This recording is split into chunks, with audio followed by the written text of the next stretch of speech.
Hey everyone, my name is Rooster and welcome back to Mechabellum. Today's video is going to be all about spiders and void eyes. This comp has kind of become more popular in the most recent patch because void eyes got a massive buff and, well, spiders haven't really changed all that much. Now, there might have been a patch by now. I'm not exactly sure. This might have been recorded the day before they usually patch. So if there was, then, my bad. But it was a good game either way, so I wanted to showcase it. And yeah, we're up against ACAD. This was a semi-finals for the EU mini tournament. My opponent is about 2.2k MMR. And yeah, he starts with spiders and void eyes. Now, this is a very powerful comp. It scales super well, right? Spiders are self-sufficient when you get to range and high explosive in the way that you don't really need to supplement them with a different shaft gear unit. And void eyes also scale really, really well with the 3 bodies, good DPS, and yeah, just overall they're hard to kill and they do pack a punch. I start with some Sabertooth here, and I'm a Fire Badger specialist in this game. So my idea was to kind of play Fire Badger Saber and then maybe add some Phoenixes along the way. We might end up playing some like Phoenix Fire Badger in the end, which I don't think is a bad way to try and deal with these void eyes. But yeah, we'll see. I'm happy to skip a deployment here because otherwise I would either like buy double chaff on round 1, which would likely mean that I lose the round by default, or I would have to buy something like arc lights or hounds, which is not really something that I want to play, right? I really want to get into Fire Badgers, so why would I build another chaff gear unit? So here we're going to skip a deployment and go for those Fire Badgers. We get the first Tara debuff, which doesn't exactly favor us, I'd say. Typically, it is slightly better if you're a bit further back, I guess, in a crossfire like this to get that second debuff, because, man, look at that. Small turret takes out our crawlers, which means that we don't get a debuff, and I end up losing the first round anyway, after skipping a deployment. Not exactly what I was hoping for, but such is life. Haste module here shows up. The other cards are not really worth picking up, but I will pick the haste module. It's a really good item, especially for its cost. It gives a lot of good stats. And we're going to pick up a Phoenix. This is kind of standard, I guess, for these type of aggro games.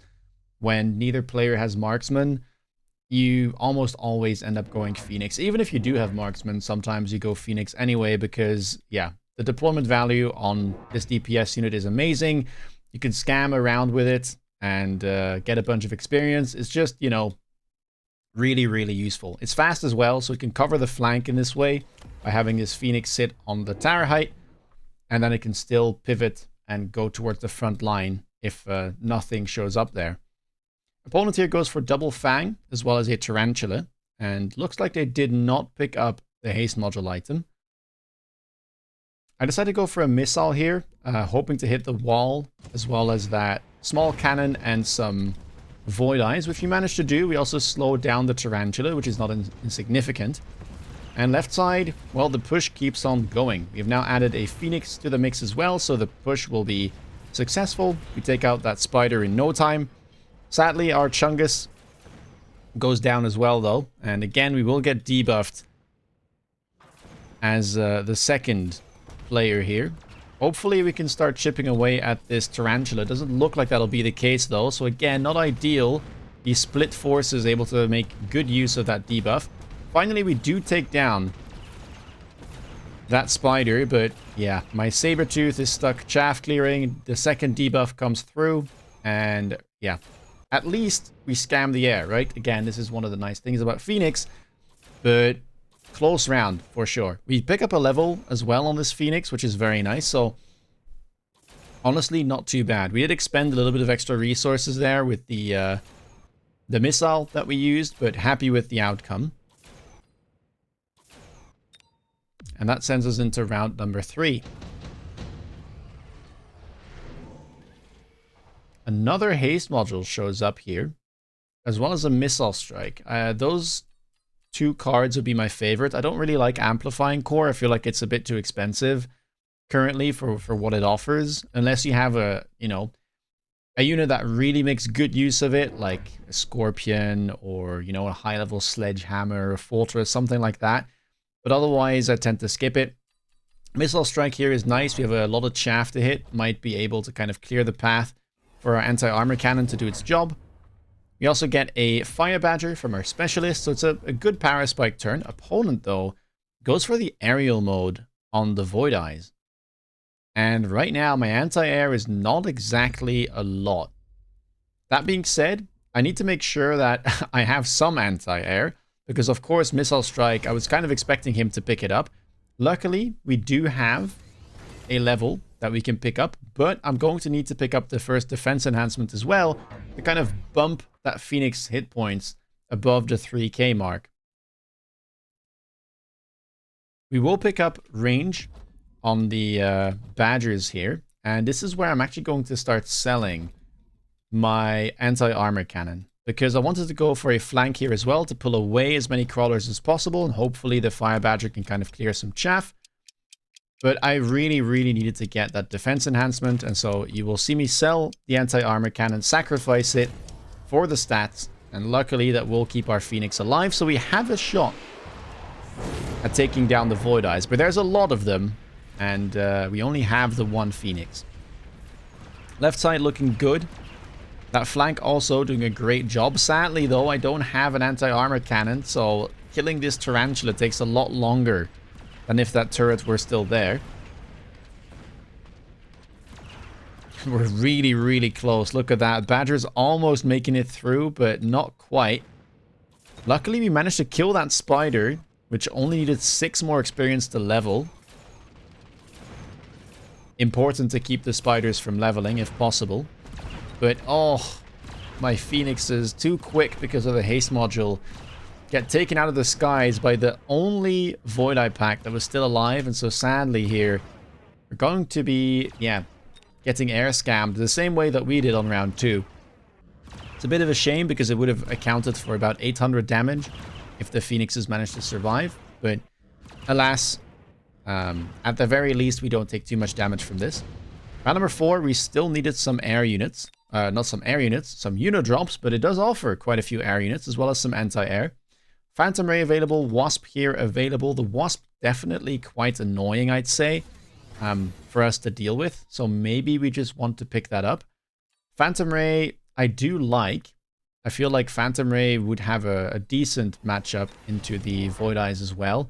Not amazing, but good enough. And it also packs a nice punch against the spiders without being, you know, easily counterable the same way that Wasps might be. It was definitely between those two, though, for me. Either Phantom Ray or the Wasp. I end up going for the Phantom Ray, which is going to be on the right side here. Opponent goes for the Wasp and uses it quite aggressively. Doesn't have jump drive on the tech bar, so once we see this, we know that it won't be able to get moved around unless, you know, a deployment module or a redeploy shows up. Void Eyes in the back here to try and deal with my Fire Badgers. I pick up another Fire Badger in the middle. This Phantom Ray, by the way, got paired up with this Fire Badger in front of the tower to hopefully help out with the spiders, which now have picked up the range enhancement. And it does mean that I am, you know, being a bit greedy here with my lack of anti-air. I wasn't entirely sure, though, what I wanted to go for yet. And, yeah, now that I could see that the opponent went Wasp, I felt like the best thing I could buy was probably something like Farseer. Phantoms are doing a decent job here of clearing most of the Wasps. But sadly, a couple are locked onto my tower, and the Void Eyes are moving in as well, so we'll get debuffed first this time around. Perhaps that could work in our advantage. I still have my Phoenixes left alive, and my Phantom does take out all of the Wasps, but oh no, I can already see it happening. Phoenix, too much range, too quick. Once again, not working together with the rest of my ground army, and that's going to be another round here that we lose to those Flying Peepers as we go into round 5. Again, we don't take too much damage, which is the nice bit, but, you know, it would have been good to start chipping away at those hit points because this is a very scary late game comp. Round number 5, Photon Emission. Oh, this bug is still in the game. That is a visual bug. It is Electromagnetic Blast, of course. It keeps catching me off guard in those replays. Yeah, EMP, very good. Nuke, of course, we could pick up as well. But I really do like that EMP. It's a bit cheaper than the nuke. Same cooldown and very effective against something like those Void Eyes, because when they get EMP'd, they fall right back down to the ground. So, yeah, I was doing the math here. If I could pick it up and then still go for double, at least double Farseer, as well as probably a chaff unit here in front to kind of try and help protect my Fire Badgers. And I had the money, especially when selling the Phantom Ray. I was happy to sell it since against a Wasp, it doesn't really have an amazing purpose. And yeah, here we go. Double Farseer, Fang. Going to put that in front of the Fire Badger here to try and protect it. And we're going to attempt to EMP the Void Eyes on the right here. I was trying to catch the ones in the back as well, because that way they fall back to the ground, and maybe, just maybe, this Fire Badger can do a little bit more work that way. Wasps are getting beaconed backwards. We could missile them, but I kind of expected him to sell it, to be honest. And let's see, we get EMP'd on the left. It's not the worst. Two of my Fire Badgers, I guess, lose their range, but that's not too big of a deal. Wasps getting beaconed backwards, though, are going to do a very nice job of clearing up those Fire Badgers. But at least this time around, I do have the Farseers to try and take down these Void Eyes. It's also going to be there to help clean up the Wasps to some extent. Things are not looking too bad right now. Left side doing a fantastic job. Tara debuff going to help a ton, especially when it comes to this Farseer, which is going to take down a Spider and then start working away at those Wasps. In the meantime, the Phoenixes making their way across the midfield. And hopefully we can take a win here. These are very high-level Void Eyes, and some of them are even going for my tower, which is a little bit scary. We get debuffed first. Oh, and we get air scammed again. That's not ideal. I mean, it would have been, again, a minor win either way. A couple hundred damage going his way or my way. It's going to be my way as we find ourselves down to 3k. Both of us went for the big spell, though, so it's not the end of the world. But I am starting to get a little bit scared here of, yeah, the scaling of my opponents. Because, as I said, Spider, hard to beat late game in terms of chaff clear ability. And Void Eye is also very, very hard to take down. Now here, Scorpion didn't seem great to me. Vulcan, maybe I could have picked up, but I already had the Fire Badgers to chaff clear, so I didn't feel too great going for that. Marksmen are fine, but they can't keep up with Void Eyes in the long run. They just shoot them down too slowly, and there's too many Void Eyes in the pack. So I end up going for the Storms here because I have some good targets to hit, right? The Tarantulas are nice, and if my opponent goes for Scorpion, as they do, because, well, I have Fire Badgers, the Stormcallers will be quite useful, kind of adding to the DPS. So that's what we end up picking. And two more Farseers are going to show up. And now I'm thinking, okay, I probably do want anti-air. I guess Burst could be good as well. Burst definitely quite nice against both of the bigger units here. I think I might not, yeah, I have no money to grab a tech just yet, but I'm kind of waiting things out to see, okay, what's my opponent doing here? The missile's back. I'm just trying to hit some chaff and, yeah, help out my units. Hopefully they can connect a bit quicker. We also pick up a level on the Farseer. And let's see how things go. On this side, though, that classic spider staircase that we've been accustomed to in the making. Range has already been picked up for a while. We will start working our way towards that high explosive, and then I will have to see if we can make things work. Farseers, though, doing a decent job here of clearing up those Void Eyes. They don't have range yet, so they tend to get in front of all of the other units, as the Scorpions have also been granted range. Left side, my high-level Phoenix still doing a very good job of DPSing. We should get a tower debuff and hopefully, finally, grab a win here. Very nice. Farseer with its dying shots taking down the final Void Eye pack, and finally we managed to get a decent round win with about 1,000 damage on the board. A little bit less, I guess, 850, I believe. But still, we'll take that. We've equalized the hit points. Round number 7, Nothing too interesting here. Advanced defensive tactics could be worth picking. It is a very nice card in the long term. But Photon Emission, this time the real one, shows up, and I quite like this spell. It doesn't have the longest of cooldowns, and it's surprisingly useful, especially the second time it comes back. So yeah, happy to pick that up. It's not quite synced up with the Electromagnetic Blast. It'll arrive a turn late. But still, adding kind of tankiness to this board should be good. Decided to go for the burst mode first here because I see that he has Scorpions and I might lack some damage. So Farseer can help out not just with the anti-air, but also with the DPS on the ground. Keep in mind I have already clicked Defense Enhancement 2, just to kind of add to the overall tankiness of my board. And yeah, let's see how things go here. I'm still not like very confident though in how we're playing this. I have less chaff clear units, only have 4 badgers, and one of them is on the flank. Opponent now has managed to grab that second tech on the spiders with the high explosive.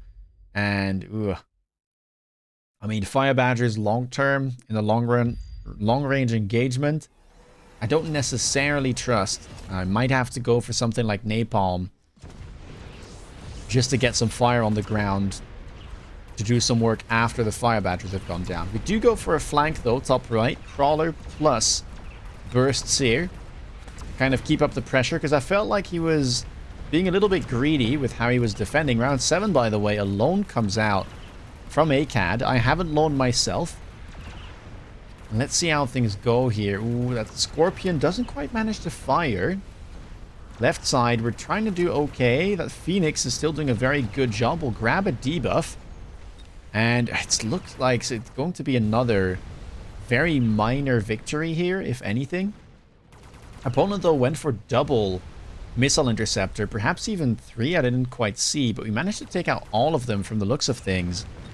That's very, very good for us. That's a pretty big economic lead going into round 8, considering he also went for that loan. Round number 8. And a bunch of options available here. Nothing really too exciting. I mean, I don't want to go Sledgehammer into the Scorpions. Rhino is alright, but into the Void Eyes, it probably dies too fast. Wraith, same thing. So I'm kind of stuck with Marksman here, which I don't mind. It's level 5, so very, very high level. Lots of DPS available. And at least that might give me, you know, kind of a range factor to my board. Because right now I'm pretty low range, and that might put me into trouble late game. So I felt like going for Marksman here, maybe even with the range, could help us out against the Spiders and the Scorpions, because the DPS is also not amazing, right? Farseer is good, but it has a lot of jobs at the moment, so it likely will get overwhelmed. Rhinos will be in the back corners, defending those Farseers with the armor, so that likely won't amount to much anymore from our side. And I mean, let's see, we pick up a bunch of Farseer levels here. I go for double Crawler at first, but I believe that I then think to myself, hey, we might just need to invest more into Marksman here, and that's what I do. We grabbed the range. That gives me an insta-lock here in the middle on this Scorpion, whilst keeping the Marksman safe, so a good pickup. I go for a loan now myself, as my opponent loaned last round, but it seems like he goes for a recovery round this time. And let's see what we can do. I didn't go for the Crawlers because I felt like my opponent could shaft gear very well already, and I just wasn't satisfied with the DPS I had on board.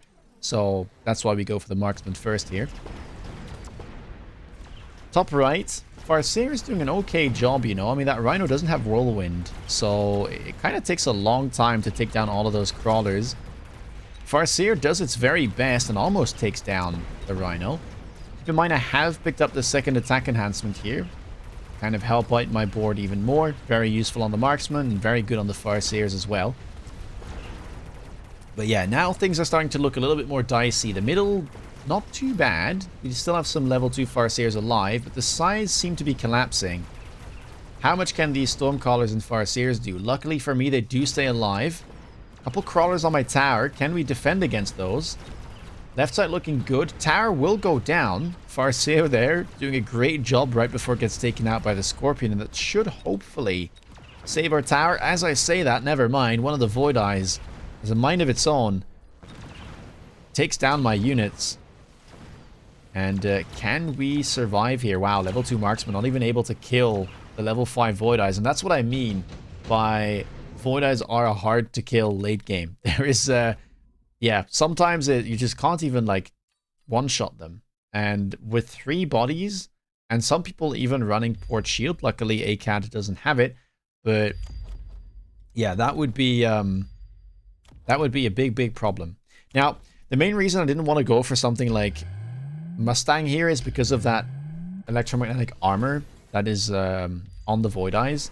Whenever the opponent has this, I find myself kind of gravitating more towards something like, you know, early Phoenix, Farseer, and Raiden as well. Haven't gotten Raiden just yet here, but I might have to grab one later on if things get out of control, because the nice thing about Raiden is it can go for EMP, and the way that electromagnetic armor works is if it gets hit by a unit that can apply EMP, the power armor doesn't take effect. So that's why Raiden is so useful into these boards late game. We don't have it now though. We need to kind of fix our chaff clear, and I go for more Fire Badgers. EMP showed up. I tried to kind of cheese the backline here by removing the armor on the Rhino and also dropping these Void Eyes to the ground. I'm gonna go for some oil. I was thinking about grabbing Napalm, but I wanted to wait a turn here to try and make use of the oil spell, and that kind of delays me needing to grab Napalm, and I can do it next round. It is kind of the turn, though, that we go for. Nothing too special. Double shot on the marksman to, again, help out with the DPS. Opponent goes for Shielded Fangs. So I am happy that I'm thinking about fire, because that is going to be a definite problem for my board to deal with if my Fire Badgers die. And, well, with the low range they have, the Scorpions on the enemy board, they definitely will. Top right, I mean, we do all right, but we don't really manage to, you know, threaten the tower in any sort of way. Farseers slowly blasting away. Marksman helping out with those Void Eyes, but again, the size not looking amazing here. One Fire Badger trying to do its very best, but then there's one Fang Pack still alive. Make that 2 if you look at the right side as well. And there's just no way for us to get through that with Marksman and Farseer. It's way too hard. So yeah, not an ideal round here. And quite a lot of units left alive. So finally, ACAD, with a round win, going to start chipping away at our hit points significantly and drop us down to about 2k hit points. Round number 10. Nothing big here in terms of cards. So likely a quick skip. And yeah, I have to grab some Napalm for sure. Need to get that fire effect on the board, because otherwise there's no way we're getting through those fangs. And then aside from that, this is where I felt like, you know, the only way out for me is to try and get into Raiden. I have 1,800 resources available, so I can at least start getting into them. And then hopefully we survive here. We have 2k hit points still. You know, if it's relatively close like it's been up to now, we should survive. And that gives me yet another round to go for even more Raidens, right? Because it's expensive, man. Like, I'm talking, you want range and EMP at the bare minimum, and then ideally you get chain as well, to start kind of chaining the backline units and getting EMP on those too. But for now, double Raiden is all we can afford. Lone and Temp range, of course, come out. Range has been picked up here, and I have perfect money to also grab electromagnetic shot. So that's what we do. I place the Raidens all the way on the outskirts of the board to try and avoid the EMP as much as possible, because I was expecting him to kind of use it in the middle. And, I mean, right side, maybe this Raiden can dodge it, not exactly sure. Again, we're going to go for an EMP kind of in the back here for us. I am expecting him to shield after all. I guess I could have used it in front as well. I mean, that's hindsight, but the Scorpion was outside, and that Spider too. Lots of missiles here being placed by ICAD to try and take down all of my chaff. And I haven't gone for Napalm this turn. I really need to. But I guess I didn't quite have the money because I needed to go for that Raiden play. Top right, stalling a decent amount of time. Of course, EMP'd Void Eyes are on the ground. And how much can these Raidens do? Left side not looking too hot. Seemingly going down. Right side, trying to hold as much as possible. Going down too. And this is not looking ideal.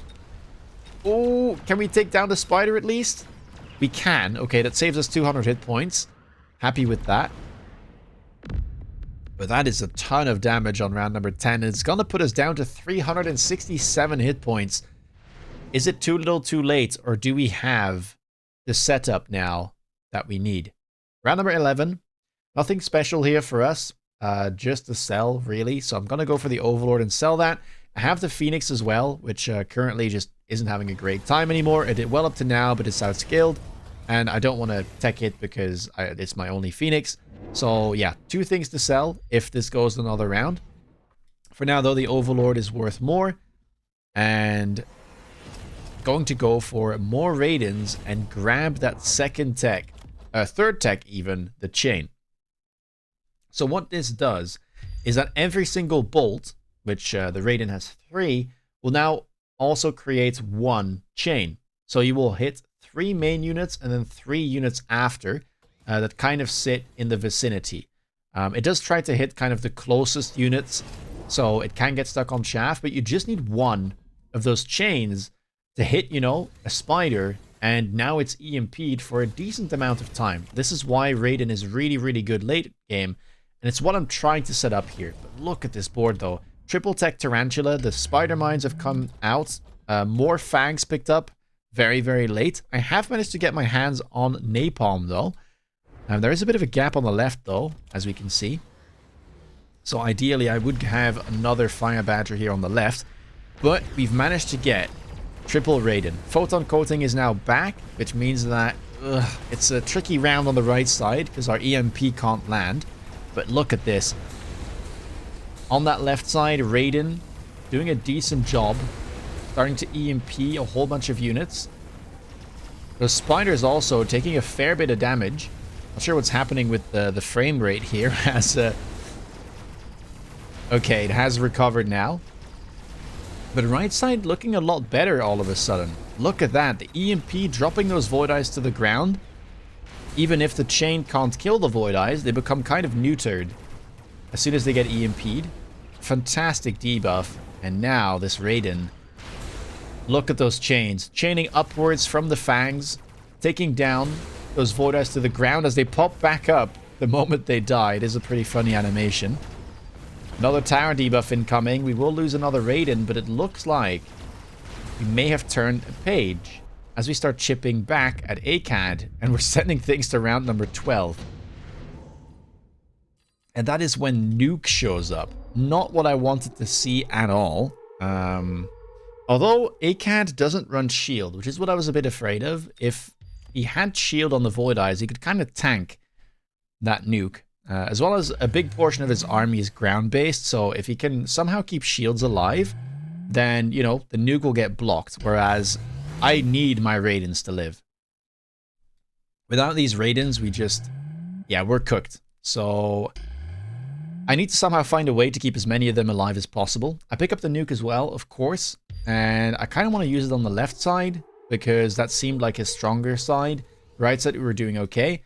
Nuke in the middle here for ACAD. We need to put down a bunch of shields, and then, I mean, ideally, I pick up 2 more Raidens, probably somewhere on the side of the board, kind of beacon them onto one of the flanks to stay away from the center, which is where usually the Nuke will be, and also away from that EMP, which is back off cooldown.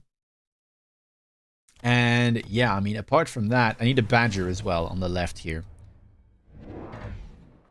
I also have a Missile Strike back off cooldown, which I tried to aim onto this Mustang pack. Looks like it might hit. I'd be pretty happy with that, because it's one of the units that could potentially start hurting my Raiden.